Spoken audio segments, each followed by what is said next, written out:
Good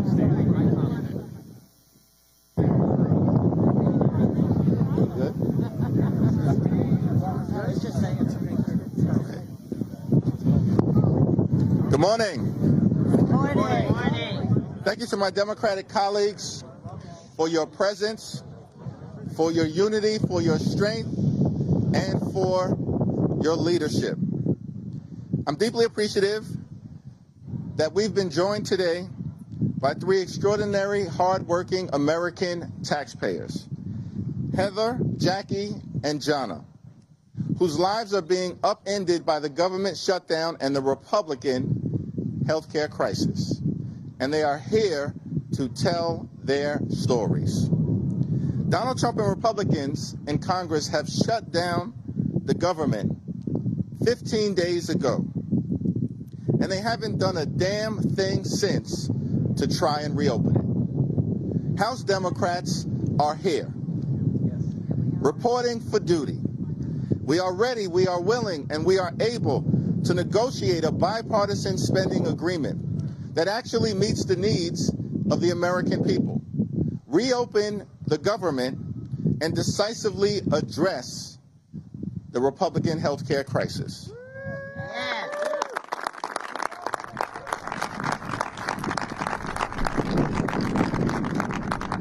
But we also need a common sense partner on the other side of the aisle.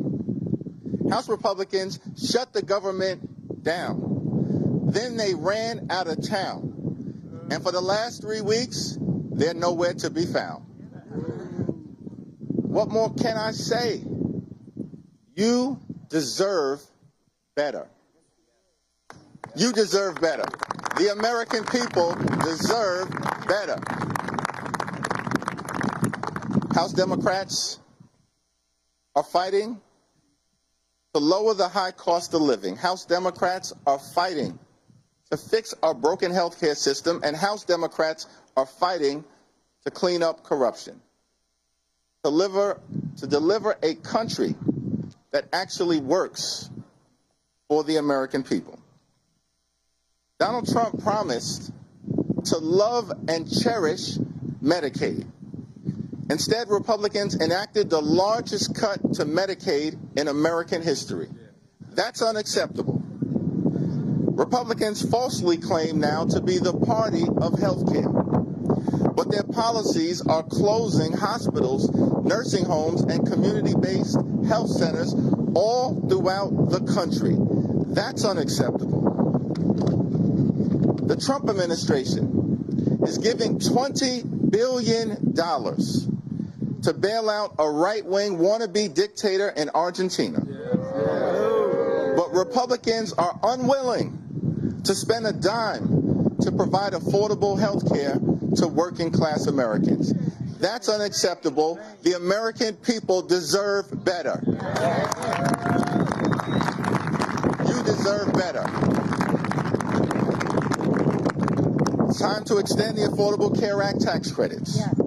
It's time to prevent tens of millions of Americans from experiencing dramatically increased health care premiums. It's time to make sure that every single American can afford to go see a doctor when they need one. It's time to reopen the government and stand by our hardworking, patriotic federal workers, and it's time to do all of that right now. No further delay. House Republicans need to get back to work. House Democrats are in this fight for working class Americans. We are in this fight for rural America. We are in this fight for urban America. We are in this fight for suburban America. We are in this fight for small town America. We are in this fight for the heartland of America. And we are in this fight for black and brown communities all across America. House Democrats and Senate Democrats are in this fight until we win this fight on behalf of the American people. Cancel the cuts, lower the costs, save health care. It is now my honor to introduce a registered nurse and a principled health care provider from the great state of Connecticut, Heather Roth.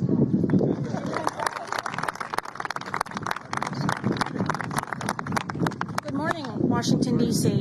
My name is Heather Broth. I am a surgical nurse at a small hospital in Norwich, Connecticut, serving patients from both rural and urban communities in the surrounding area. I'm also proud to be the president of our AFT affiliate 5149 in southeastern Connecticut. As healthcare workers, we take pride in giving our patients the very best care because that's what they deserve. We've long struggled with a healthcare system that's strained, which is hard as it is, but we know it could be even worse. Today I'm here to say that we now are deeply worried that it will be much worse. We know a healthcare crisis is just around the corner because the big ugly bill law enacted by Republicans in Congress and the Trump White House, it's coming. This partisan law slashed Medicaid and allowed healthcare tax credits to expire for working families, all while funding tax breaks for billionaires. That may be great if you have money, but it's going to make life harder and more expensive for everybody else, including more than 100,000 people in Connecticut who will face higher premiums if the tax credits expire. Already, our small community hospital has had one of the busiest years to date. And with cold and flu season just around the corner, healthcare workers are gearing up for the worst respiratory season we've seen since COVID in 2020. We have a nursing shortage. It currently takes months to see a primary care provider and forget about getting an appointment with a specialist in under 6 to 12 months. We have patients sleeping on stretchers in our emergency rooms overnight and on stretchers in hallways while waiting for other patients to be discharged. Sometimes we count up to 30 patients sleeping on those stretchers. We call those dynamic days. It's clear that the cuts coming down the pike have the capacity to dismantle and destabilize our currently understaffed and struggling healthcare system. Hospitals and clinics will close or cut essential services, forcing patients to travel further and wait longer for care. Up to 15 million people could eventually lose their health care coverage, and millions more will see their health care premiums increase. Our communities can't afford groceries right now. How do we expect them to afford significant rate increases to their health insurance? And we know that rural communities will face higher premium increases than other communities if the health care tax credits are allowed to expire. Nationally, nearly a quarter of farmers and ranchers get health care coverage through plans supported by these tax credits. Entire communities will be devastated if the politicians in charge of Congress and the White House don't take action now. The frontline workers are scared. Everyone who's concerned about their own health or a loved one's health should be as well. Asking our friends and neighbors who can't afford food or rent to pay on average more than double out of pocket for their health insurance premiums is going to force people off their health insurance. That won't stop people from needing emergency care, regardless of whether they live in a blue or red community. Communities will suffer. People will get sicker. It's not at all a stretch to say that some of them are going to die. But instead of working with Democrats to lower health care costs, Republicans shut down the government and took a vacation. Many of our patients are hardworking Americans who are about to receive notice that they're losing the tax credit that allows them to afford health care. And Republicans are okay with that. Republicans control Congress and the White House. They should return here and do their job.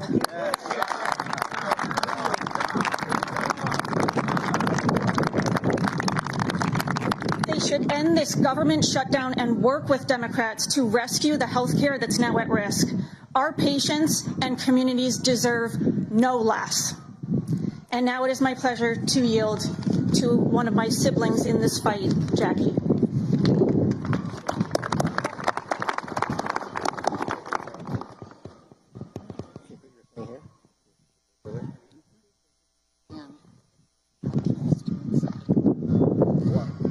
My name is Jacqueline Bush Holcomb, and I am 59 years old. I live in Clark Summit, Pennsylvania, in the northeast part of the state of Pennsylvania.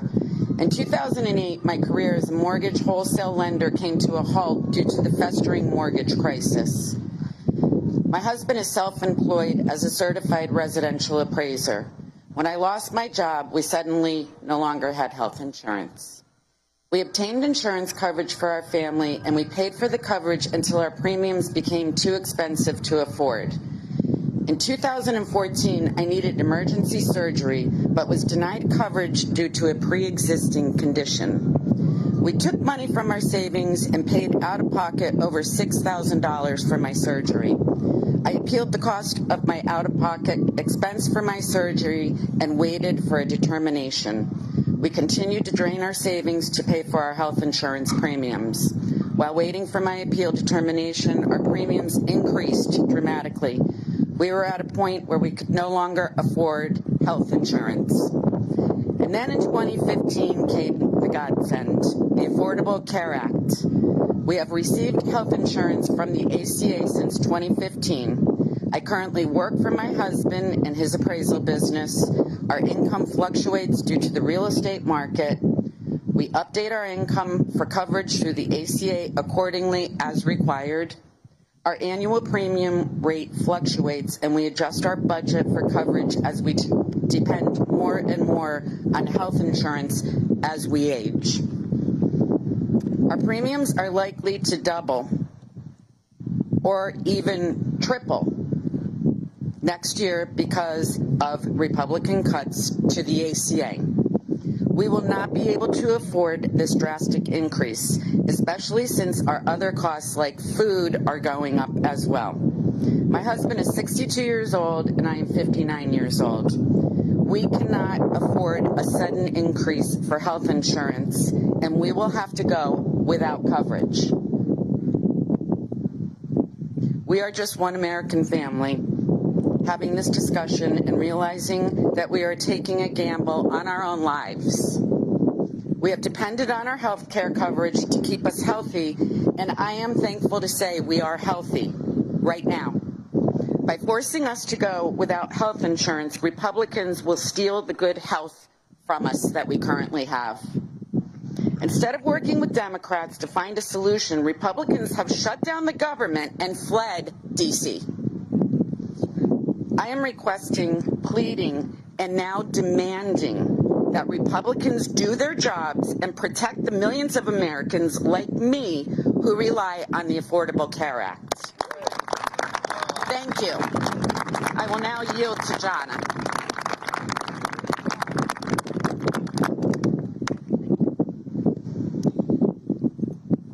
My name is Jana Higgins-Fries, and my family has lived, farmed, and worked in Iowa since the 1850s.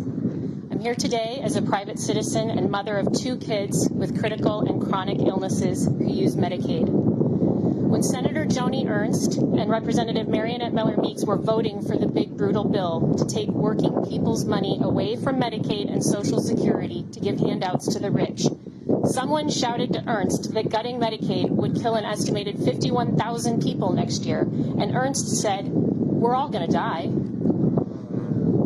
My babies were both sick. My babies were both sick from the instant they were born in Iowa City. My older son already died. He was born in cardiac arrest. I lay in the silent delivery room while the doctors and nurses were scared, waiting to see whether my kid could be resuscitated. So I don't need my elected officials to tell me that we're all going to die. I need representatives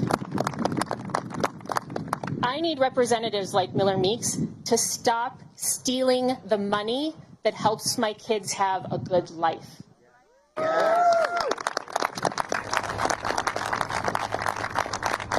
To Representative Marionette Miller-Meeks, who said hell will freeze over before she holds a public town hall or agrees to meet with me and tell me to my face that my kids should just die, I say, you took an oath as a physician to do no harm. But you have shut down the government because you refuse to make sure people can go to the doctor and get their medications. I haven't slept through the night in months. I wake up terrified about a lot of things this regime is doing that hurt the people I love, including how my family can live with these Medicaid cuts. There are 600,000 other Iowans just like me who can't live without Medicaid. That's nearly 1 in 5 Iowans. And many of them don't even know they're on Medicaid because it's been privatized and called Molina, Iowa Total Care, or WellPoint. Or they just know they're on a waiver and they don't even know that's Medicaid. For our kids, Medicaid pays for health insurance and health care as a backup to our private insurance. Medicaid pays for prescriptions. Medicaid also pays for respite care. The state agrees that one of my kids needs 17 to 24 hours of care a day. For the first 9 years, my family, including our neighbors, did that on our own. Then, after 3 years on the waiting list, we started using respite through Medicaid, and the respite workers would take my son to the River Bandits game with Nana and Grandpa, feed him and give him his meds, or play Uno with him. And we could better care for our younger son, or just sit down a minute without worrying about meds and feedings every single second. Or his respite workers would take him to visit our friend Ada in Cedar Falls, who's also on Medicaid. Ada is 26. She's nonverbal, requires help with toileting, constant monitoring for seizures, and assistance with movement. What's going to happen to Ada and her family as these cuts kick in? Now, my son is living in a group home, which has been so good for him and for us. And already, before the cuts, there's an 8-year wait list to get Medicaid that supports housing. After the cuts, who knows? I did 2 years of AmeriCorps National Service, and my father and grandparents served in the military in World War II to defend government of, by, and for the people, not a government of, by, and for the billionaires. Right.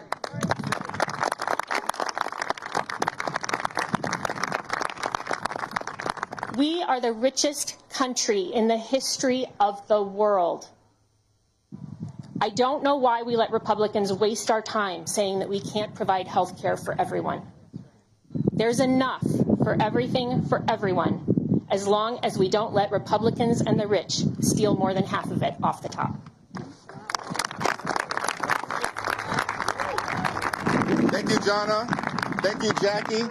Thank you, Heather, for sharing your powerful stories on behalf of the tens of millions of Americans who are in the line of fire as a result of the unprecedented Republican assault on health care in America. It's time to reopen the government. It's time to enact a bipartisan spending agreement that actually makes life better for everyday Americans. And it's time to decisively address the Republican health care crisis. Democrats are in this fight until we win this fight for the American people. Thank you all.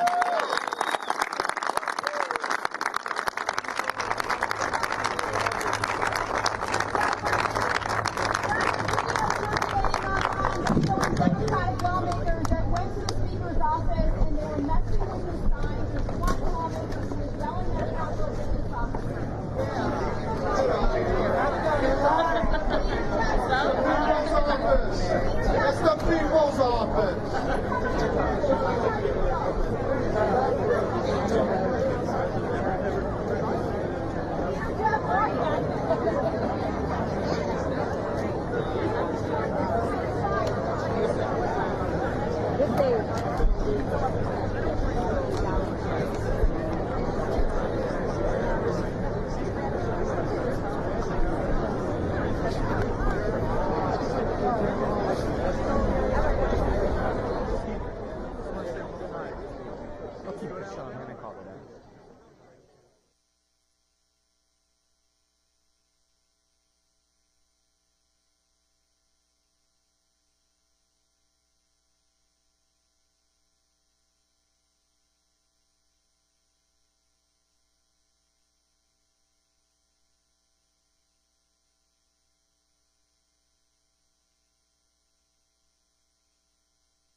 You stood right beside me,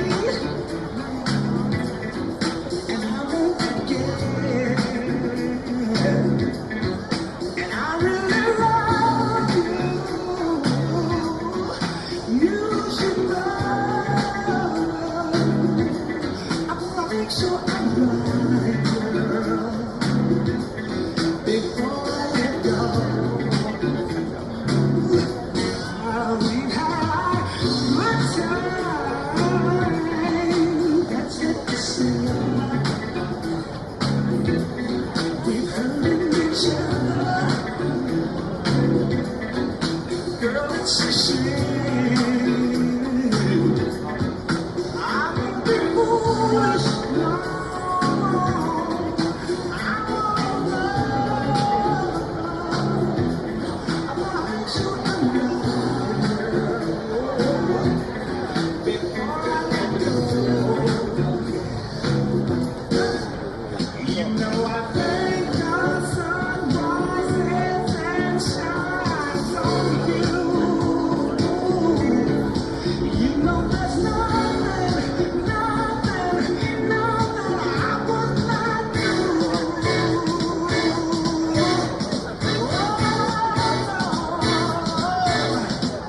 Before I let you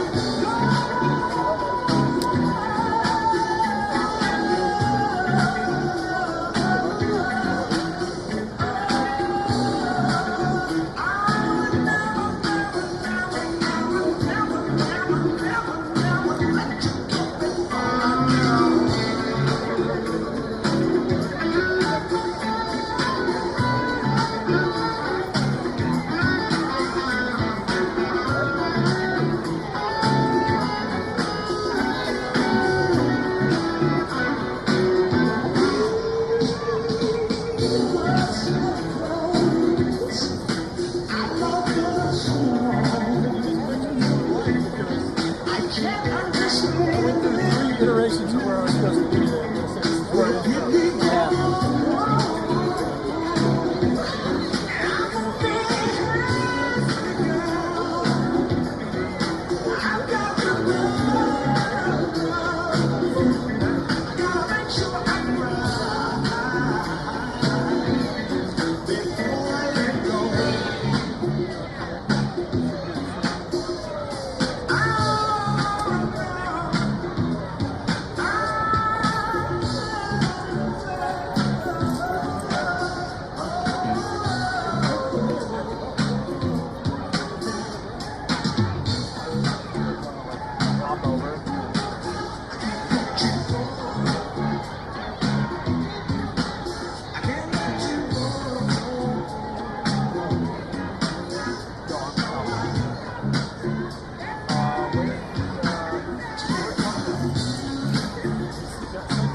Oh, thank God. Just out of the shot.